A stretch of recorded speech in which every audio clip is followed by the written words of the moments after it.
Welcome to the Why on Earth Communities Stewardship and Sustainability podcast series. Today, I'm so happy and excited that we are speaking with Christine Robinson from Deloitte. Hi, Christine. Hey, Aaron, how are you? Great. How you doing? Good. So Christine is she is the senior manager in the Sustainability Services practice group at Deloitte. And she helps companies with their sustainability reporting initiatives to drive value and help build a brighter future. For some of you who may not be completely familiar what this means, environmental, social, and governance, or ESG risks, continue to move up on the board agenda as shareholders, regulators, employees, and consumers increase pressure on companies to demonstrate responsible governance around these risks and address those operational and reputational concerns that can have a material impact on the long-term sustainability and financial performance of a company.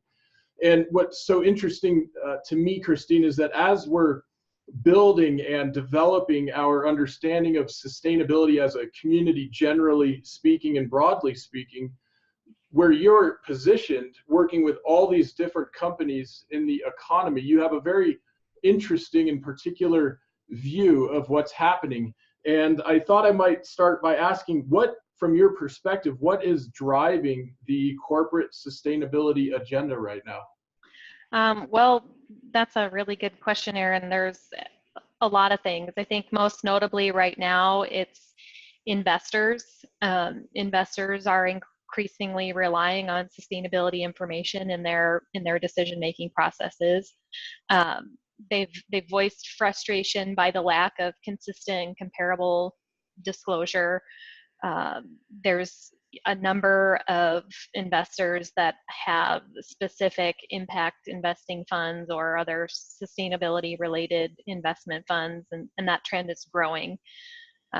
We've also seen pressure from shareholders that may not own a direct share, but own through like an exchange traded fund or some fund similar to that, where they'll use their proxy vote as a way to voice their opinion and their concerns with a company's ESG performance. We see particularly a lot of attention given to the ESG raters out there. So like MSCI, Sustainalytics, ISS, CSR Hub.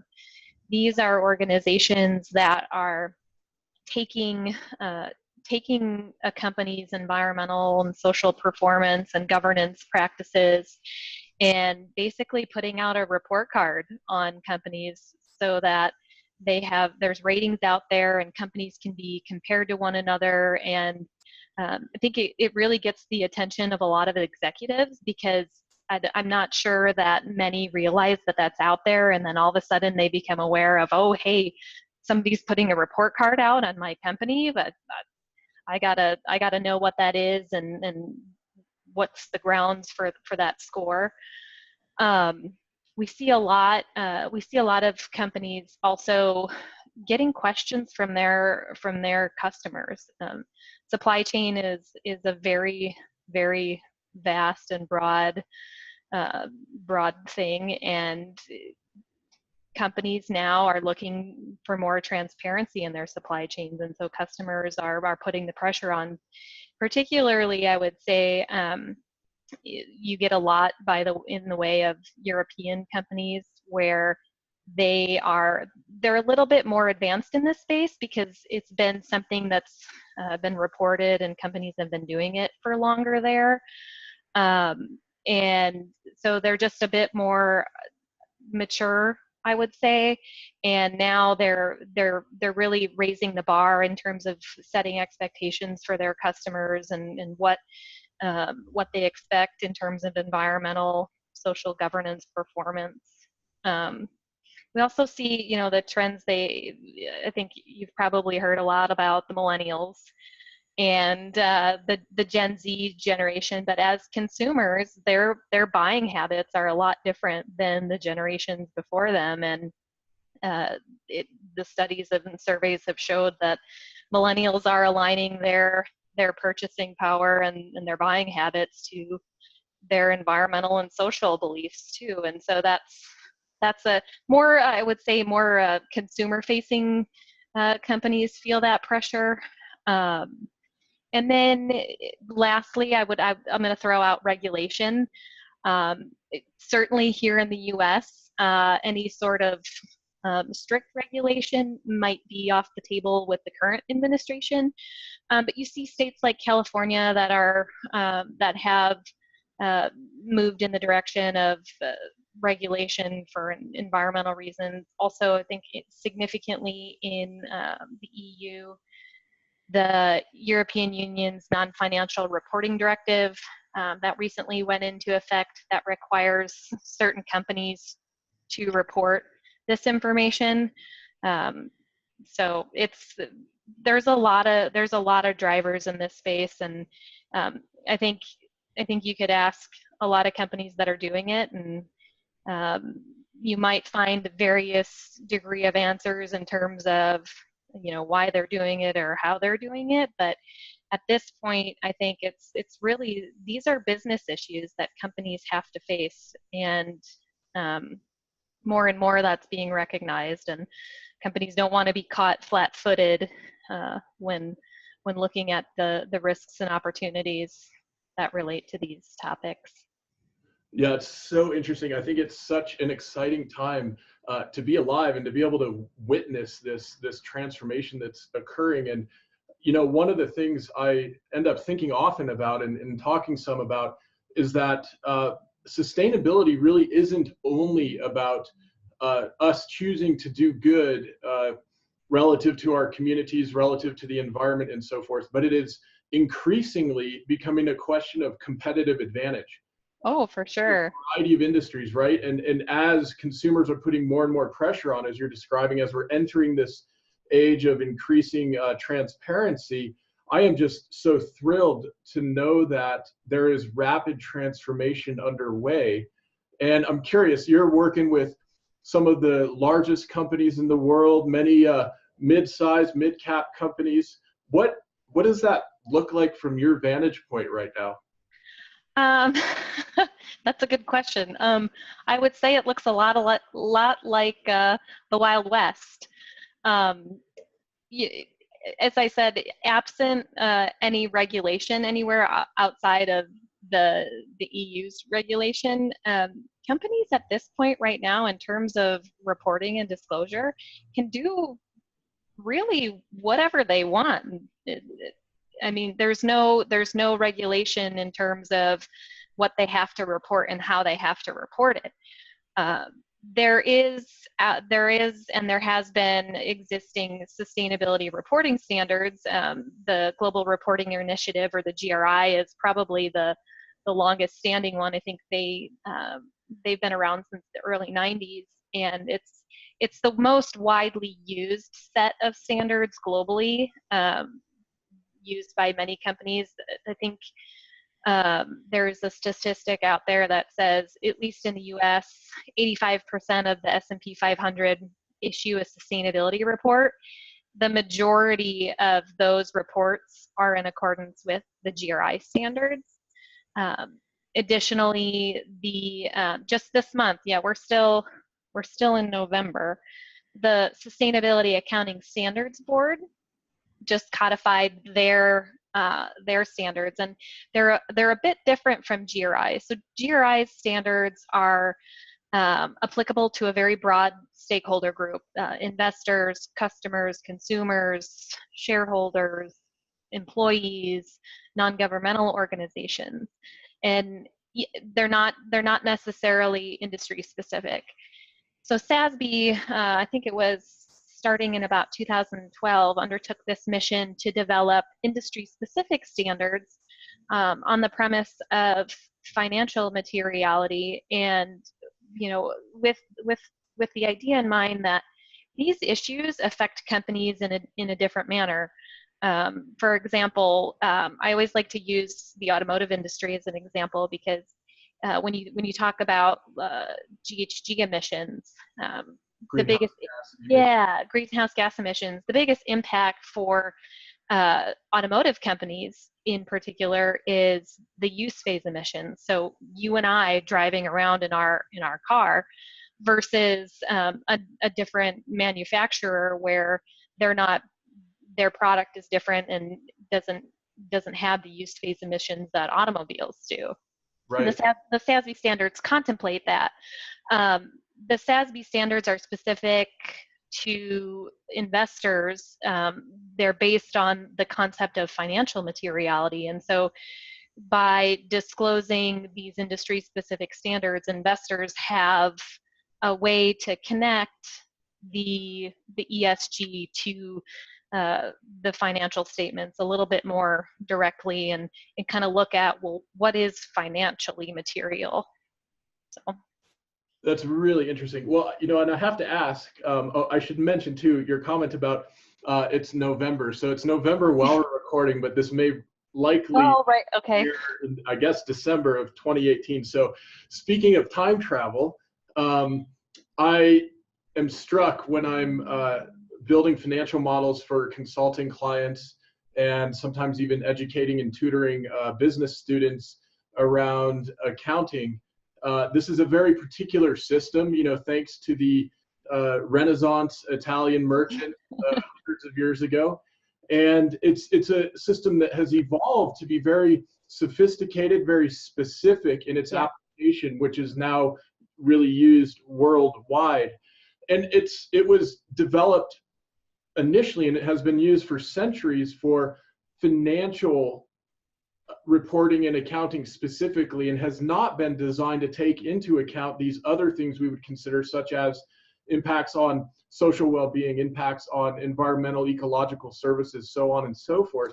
And I have to ask you, as you being a CPA, how does this leave you after investing years and years in learning this sophisticated language and system? How does this leave you feeling and thinking as the endeavor now is to incorporate more information that is outside of the financial system, strictly speaking? No, that's another great question, and really, if you look at the evolution of financial accounting, it was an evolution, and I think that's what this is too.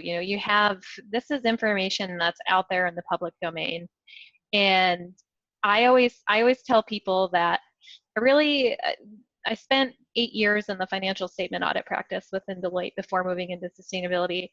And I look back on that time and I kind of take for granted my role as the auditor, because the systems were so established and the financial accounting rules are so established, and there's SOX 404 and controls, and everything was just very mature and robust.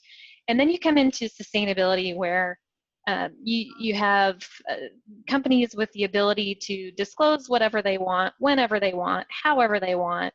For example, there's even companies out there that they don't report in accordance with GRI or SASB. They'll make up their own definition and report that definition.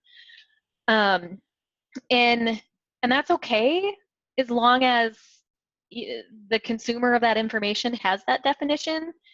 But I still think, and maybe this is the auditor in me coming out and shining, that because this information is relied upon in the marketplace, that it just speaks to the case for assurance. And companies putting in place those credible reporting processes and controls specific to this subject matter, and engaging their financial statement auditor to perform assurance on this information. It's I think critical. In terms of where the market is at right now, there are many companies that do seek assurance on maybe I would say more so specific key performance indicators, like most notably greenhouse gas emissions, but not necessarily everything that they're reporting or their sustainability report as a whole. And I think as this space matures and the reporting matures and the disclosure matures, then we'll see the assurance of that follow as well. Yeah, it's really interesting to hear that perspective. And one of the things I'm struck by in your earlier comment is the incredible disparity that we're seeing state to state here in the United States with respect to regulation, standard, and expectations. And it leaves me wondering, on the one hand, many of these issues are related to risk, obviously. And on the other hand, many of these issues are related to competitive advantage and economic development. And it leaves me thinking that, in some of the regions, some of the states that are not really leading, that are not really being proactive around these issues, they're doing a double disservice to their communities potentially, where on the one hand, they're not addressing some of these risks we're facing as robustly as they could be. And on the other hand, they're not driving the innovation and the laying the groundwork for the competitive advantage and the eventual economic development that will ensue. And I'm just curious if, as you're looking at different firms all around the country, if you get a sense that we're really seeing a situation where the ingredients for success over time are much more heavily concentrated in certain areas and less so in other areas. There's definitely I'd say an appetite for innovation, and that's where I think the companies that are doing this whole space, this whole sustainability thing, the ones that are doing it really right are the ones that are the innovators and the ones that are able to take a downturn in the economy and gain market share, or do some really cool things in research and development and change their product such that it's somehow game changing for the industry.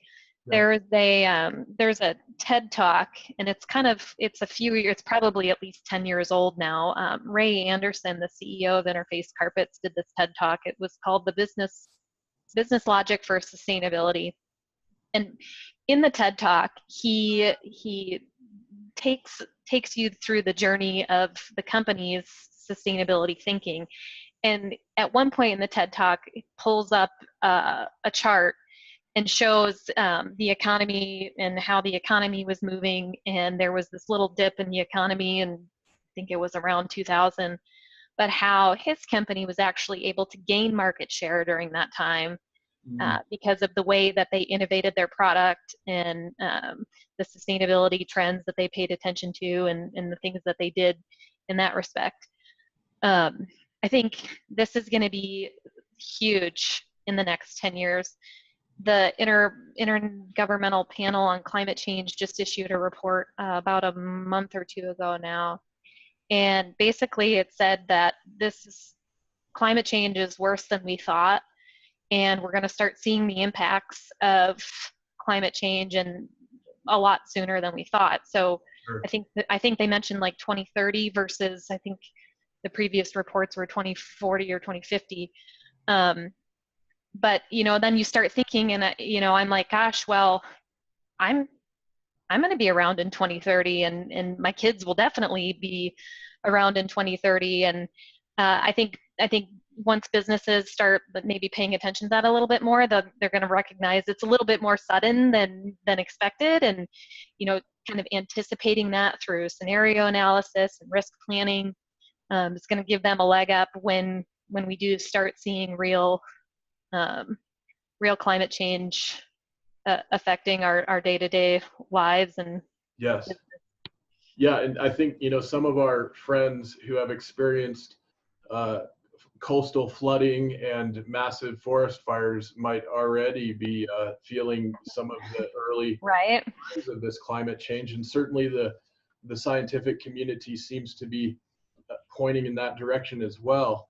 And I'm so happy you mentioned that you have kids, and I love that in addition to being a sustainability professional, a CPA, an accountant, you're also a mom, and you have two young children.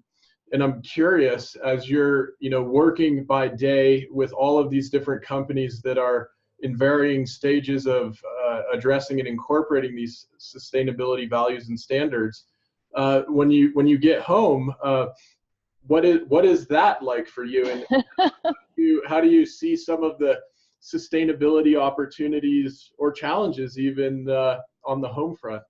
Well, I'll say this. I've already apologized to both of my sons because the challenges that they'll face in their adult life in particular are much different than the challenges that I face as an adult, particular when they start seeing the impacts of climate change and that leading to food scarcity and things like that.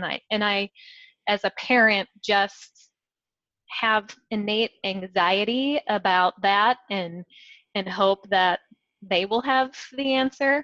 I've also started to brainwash them, if you will. If you ask my 5-year-old son what water is, he'll tell you it's a scarce natural resource. Beautiful. And then, I just try in our everyday lives to do things and so that they're normal to my kids. For example, both of my boys were in cloth diapers. We shovel our driveway instead of using a snowblower, and in southeastern Wisconsin, that's quite a feat. Just earlier this week, I was out in my driveway for 4 hours with a shovel after a snowstorm. But we also have hobbies, like I'm a beekeeper. I have a couple of beehives with my brother, and have gotten him into that, and my mom, and so that's a nice family activity and something I feel strongly about. I have my kids, all of this to my kids is just something that they've grown up with and something that's normal, and I recognize that society will start changing them the more and more that they are out of my purview and into like school, when they spend so much time with school and their friends. And so I'm trying now, while they're really, really young, to put my influence on them that this is something that's super important and something that they're gonna be challenged with as they grow into adults. So yes. Well, it's so wonderful how proactive you're being with them, and that you're not only on the one hand teaching them about things like water, fresh water being a scarce and precious resource. On the other hand, you're demonstrating ways that we can be proactive in our own homes, our own yards, our own neighborhoods. And of course, with the Y on Earth community, we are increasingly doing work all around the country with some of the very hopeful activities we can do, such as soil building, which really can help to reverse the climate change trends, really help to stabilize climate by sequestering carbon. And my sincere hope is that our kids and all of us in the next several years and decades are going to engage deeply in some of these restorative and regenerative practices. And my sense is that we'll see companies, small, medium, and large, increasingly engaging in some of these community activities as a way for them to market and advertise. And live streaming media is becoming very big, and I'm thrilled to think that we can really mobilize so much hope, and the business community can take such a strong leadership position around all of this. And as we're facing these challenges, they can be overwhelming and daunting. There are, to that point, there are so many companies out there that do a lot and make a really big impact.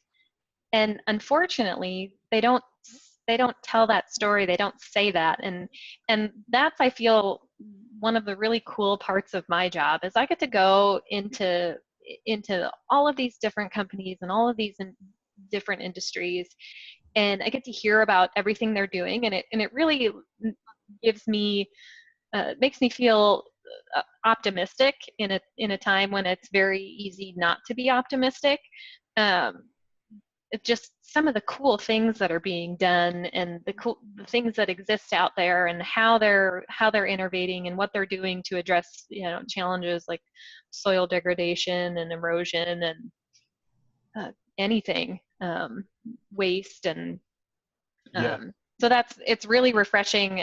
So there's a lot more that I think that's being done that's just not out there in the public, and I wish companies would sometimes tell those really cool stories. But My sense is that we might be seeing a whole lot more of that. And I often joke with my media partner, Artem Nikolkov from Earth Coast Productions, about how sometimes the letters CSO stand for Chief Sustainability Officer, and sometimes they stand for Chief Streaming Officer. We talk often about how we're seeing this convergence where companies of all sizes can increasingly share these stories, tell these stories. And of course, that's very potent in social media. It's very potent in some of the new ways of marketing and advertising and messaging. And my goodness, that could be such a potent additional way to mobilize this kind of positive action in our communities all over. And that gives me hope. yeah, and I think you'll see that. You've got the millennial generation now getting older and sort of creeping their way into upper management, and this is just the millennial thinking, and this is how they do business, and that's different from previous generations. And so I definitely think those facets of their lives is going to be really apparent when you start seeing them as CEOs and executives and board members. The board plays a huge role in this, and I would say a lot of boards might be a bit skeptical at first, but just as in anything, I think once you learn more of the subject matter and what this is all about, it just, the dollars and cents just make sense. Absolutely. I want to pick up your comment about the boards and ask you about a recent article you co-authored. Before asking that question, though, I just want to mention to our audience that this is the Why on Earth Communities Stewardship and Sustainability podcast series. And today we are speaking with Christine Robinson, CPA, accountant, and sustainability senior manager at Deloitte. And for those of you who might like to check out some of our audiobook and ebook resources at whyonearth.org, be sure to use the code podcast to get a discount on those. And you might just think about getting something like that in time for the holidays. We think this particular episode will be airing in early December. So that's a great opportunity for you. And we are talking about sustainability as it appears in the realm of accounting and in the corporate world. And Christine, you co-authored this article, which is called Why Sustainability is a Board Level Risk. This was in the CFO Journal part of the Wall Street Journal back in July of 2018. And it was such a compelling presentation of some of this information where this really is not a kind of side optional consideration for boards any longer. This is now a central and increasingly important concern for boards on companies of all sizes. And I'm curious, how has the reception been to this article so far? What are you hearing from your clients and your colleagues?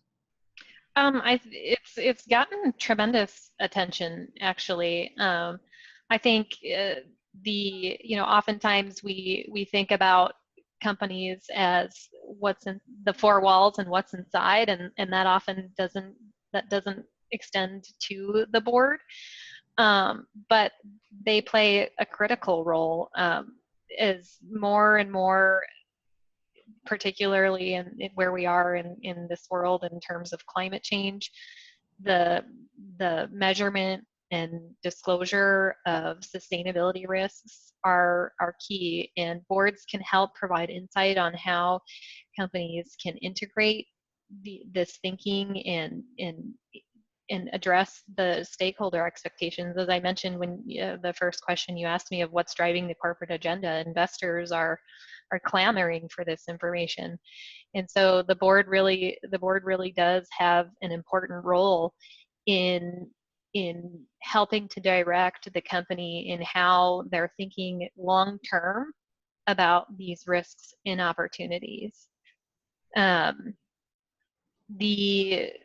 There's just a number. I mean, sustainability in and of itself is a very broad very broad topic, and so that sometimes makes it difficult for boards to hone in on specific expertise. You know, like some companies may have water issues, others it may be emissions or something more labor or social related, and so sometimes that's a little difficult for boards to maintain that expertise. But it's important whether the board is staying up to date internally, or seeking the help of a third party, that they have authority and connect with the company's executives on the go forward strategy to address these risks.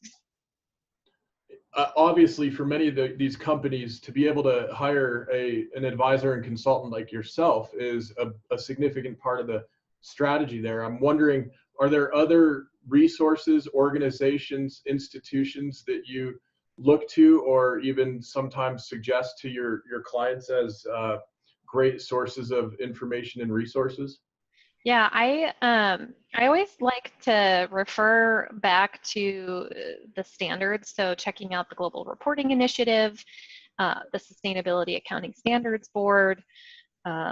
There's a number of other different organizations that are on the forefront of this space. But I always like to go back to the standards, because that ultimately drives what's reported and it should drive what the market's reported. And so that's what the information is then being consumed. So I always like to start there. And that also might be the CPA in me, is just going back to the standard. Sure. Yeah, well, that makes sense to me. I mean, there's a solid foundation there, right, to work off of and build from. That makes a lot of sense. I can't help but ask, as we're getting ready to wind up our discussion today. So we've got the holidays coming up, and do you have anything fun planned with the kids? Will you guys be getting outside, or you'll probably have some snow, right?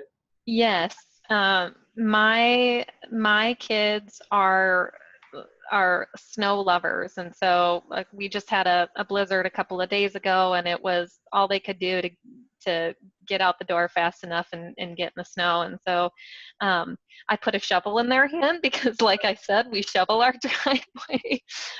Even my 1.5-year-old, like, he doesn't really help shovel. He more helps shoveling but no, we just enjoy the outdoors, and so skiing and in the wintertime, especially skiing and sledding. They're at that age where anytime you're going fast somehow is fun. Right. So yes, and good to crash when there's snow between us and rocks, right? Yeah. Well, The sledding quickly turns into who can crash the best. right. Yeah, that sounds fun. Well, and thinking about the future and our kids' futures, golly, my hope is that we are able to mobilize the solutions, the strategies that will allow us to stabilize climate and allow our kids, our grandkids, to experience things like skiing and playing in the snow in the future. And I hope so. I really hope so. And you know what? That's why I do what I do, is to try and have an impact. And I look at it this way. I, as a human being on this earth, I can make my own impacts and do my own things, but as part of my job and working with companies, like, to the extent that I can help them make a bigger impact than I can make individually, I hope that's making a better future for my kids. It's a very powerful way to act through our connections with the companies and organizations that we're working with and working for. And it leaves me wondering, a lot of the last couple decades has included a considerable amount of greenwashing in this arena.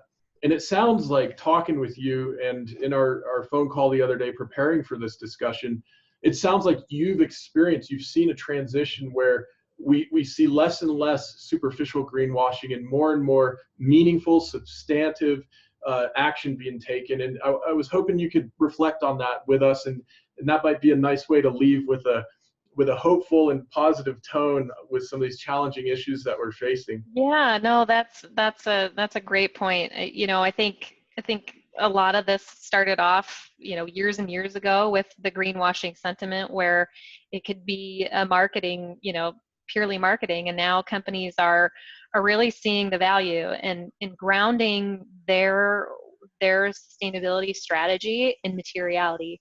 So first looking at what is the most important things for my business to be addressing if I ask an external stakeholder, if I'm looking at investors or customers or employees or whomever. And then also, analyzing, where does my business have the biggest impacts? Is it in water? Is it in waste? And filtering those to identify where you have the most impact and what's most important to stakeholders. It's just such a key part of any sustainability strategy. And I think companies are doing it more and more, and we see now that focus on materiality, and that's really the essence and the foundation of a credible program, and doing it the right way and with intention, and being able to make an impact. Well, that is so wonderful and so hope-filled. And Christine, I want to thank you for joining us in this discussion today. It's been such a pleasure visiting with you, and I hope you and your family have a wonderful holiday season. Yeah, thank you so much, Aaron. I really appreciate the opportunity, and happy holidays to you and your family as well. Great. Thanks, Christine. Bye-bye. Bye.